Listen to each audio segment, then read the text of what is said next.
Productores de Esperanza, con su amigo Elías Gómez. Estamos en el capítulo 23 del Evangelio de Lucas. En este capítulo podemos identificar básicamente 5 partes o 5 secciones del cual sacaremos lecciones para nuestra vida. En la primera parte podemos encontrar el contraste entre Poncio Pilatos y Herodes, hijo, no el papá, el hijo. Primero, Poncio Pilatos llegó a conocer a Cristo porque se lo presentaron, se lo llevaron y él tuvo la oportunidad de poder conversar con Jesús, preguntarle, y Jesús vio en él cierto interés y por eso que le respondió. Pero la presión del pueblo, las presiones de la vida hicieron que Poncio Pilato no aceptara a Cristo como el Mesías. A veces pasa así en nuestra vida. Conocemos el Evangelio, pero a causa de la presión del trabajo, a causa de la presión del que dirán, a causa de las presiones de la vida, de nuestros temores, llegamos a rechazar a Cristo. Bueno, a diferencia de Herodes también llegó a conocer a Cristo porque le presentaron, pero Herodes tenía la intención de conocer a Cristo solamente por conveniencia, porque había escuchado que Jesús hacía milagros y para él eso era como un show artístico, algo del cual pasar tiempo. Pero vio que Jesús no estaba para eso. Es por eso que cuando Herodes le quiso preguntar, interrogar, Jesús calló la boca y no habló nada. ¿Por qué? Porque nosotros no podemos ir a Cristo solamente por mera conveniencia. A veces pasa así, llegamos a conocer a Cristo porque bueno, Cristo me va a bendecir, Cristo me va a sanar de tal enfermedad, Cristo me va a bendecir con una casa de 2, 3 pisos, ¿no? Pero más allá, no queremos a Cristo, no aceptamos a Cristo como nuestro Mesías, nuestro Salvador.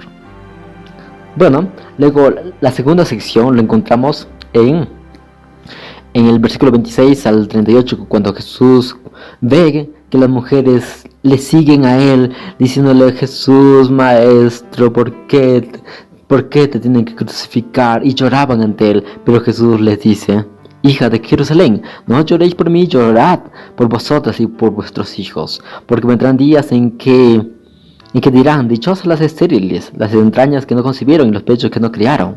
¿Por qué? Porque Jesús estaba diciendo de que no lloraran por él, porque él habría de resucitar. Al contrario, debían de llorar por ellas mismas, porque Jerusalén habría de ser destruida en el año 70 después de Cristo. Y esto habría de ser un reflejo de lo que habría de ocurrir en los tiempos finales, cuando se dé la persecución a los hijos de Dios a causa de los mandamientos de la santa ley de Dios, que está en Éxodo capítulo 20. Es por eso que Jesús le dice: preocúpense por ustedes. Y bueno, luego la tercera sección la encontramos en la escena donde están los 2 ladrones crucificados y en el medio está Cristo. Mientras que uno intenta persuadir a Cristo para que le salve, como quien obligándole a Cristo para que le salve, diciéndole: pues si tú te puedes salvar a ti mismo, entonces sálvanos a nosotros también, pues no seas egoísta. No. Pero no podemos exigir a Jesús que nos salve. Nosotros no tenemos derecho, no tenemos mérito alguno porque exigir que Jesús nos salve. Al contrario, cuando vayamos a Cristo debemos decirle a Cristo, a Dios, le debemos decir: Padre Celestial, yo soy un pecador, no merezco la salvación, pero por favor, ten misericordia de mí y si gusta, sálvame, según tu misericordia, no por los méritos que yo tenga. Porque si las tuviera, ante tus ojos no son nada. Eso debe ser nuestra oración de cada día. A diferencia del otro ladrón en la cruz que le dice a su compañero, le dice: ¿tú no temes a Dios? Estamos en la misma condición, estamos crucificados, estamos a punto de morir. Pero este hombre que está contra nosotros nada mal hizo, es inocente. Y me sorprende el versículo 42, verso 42, cuando él se dirige a Jesús y le dice: Señor, acuérdate de mí cuando vengas en tu reino. Bueno, en esta pequeña frase, oración, podemos encontrar muchas cosas. Primero, que el ladrón se expresa ante Jesús no como cualquier persona, le dice Señor, Señor, en el idioma griego koiné, que en el cual fue escrito la Biblia, en el Nuevo Testamento, se usa la palabra Kyrios, Señor. Esta palabrita Señor, Kyrios, es usada para hablar o dirigirse ante el emperador, ante una persona de gran autoridad y sobre todo cuando quieres dirigirte ante Dios. Kyrios se usaba para dirigirse ante Dios, y obviamente que los emperadores se creían dioses y ellos preferirían que le llamaran Kyrios. Pero aquí el ladrón está reconociendo a Jesús como el Señor, y no solamente cualquier Señor, sino que como el Señor, el Mesías, porque Él le dice, acuérdate de mí cuando vengas en tu reino.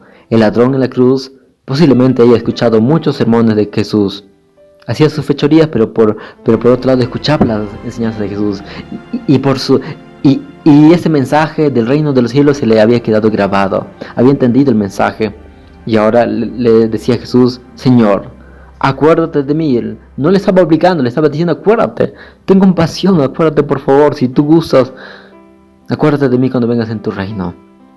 Entonces Jesús, viendo eso, le dice al ladrón en la cruz, le dice, te aseguro hoy mismo, no mañana, hoy mismo te estoy asegurando que estarás conmigo en el paraíso.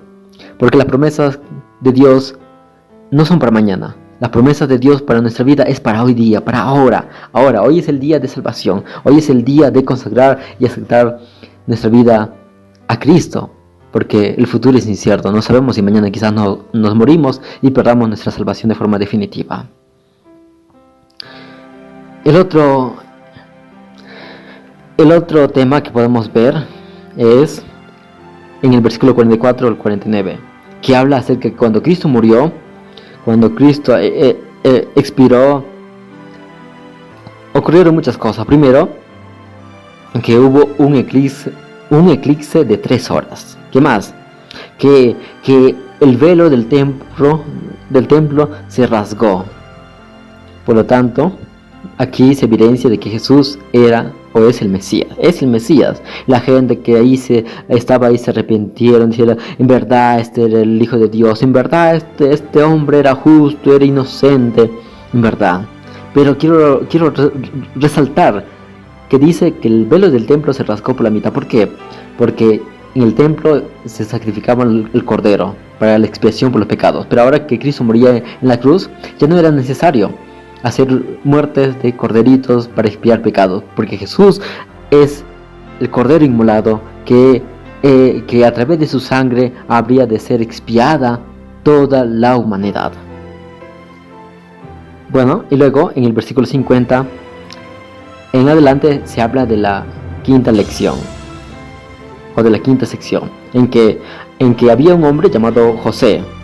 Ese hombre era bueno, era justo, era una persona que no había consentido ni había estado de acuerdo con el mal proceder de la muchedumbre, de los fariseos, de la población, porque él estaba seguro de que Jesús era el Mesías.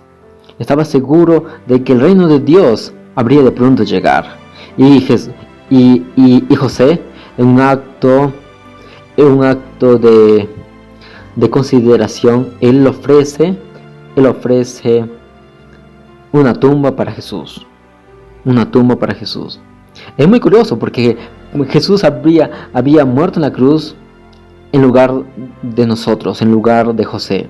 Ahora José estaba dando una tumba a Cristo, posiblemente su tumba, posiblemente. Pero Jesús estaba dando lugar por nosotros y nosotros teníamos que hacer algo por Él. Hay algo que debemos hacer. Hay algo. Dios hizo mucho por ti, ahora ¿qué estás haciendo por Él? Ya le entregaste todo tu corazón a Él, ya te bautizaste, ya arreglaste cuentas con Dios, con tus prójimos, con tu familia. Si estaban peleados ya se reconciliaron, es hora de hacerlo. Esto fue el revelado por su palabra del día de hoy. Un abrazo, que Dios te bendiga, que tenga la paz del cielo. Chao.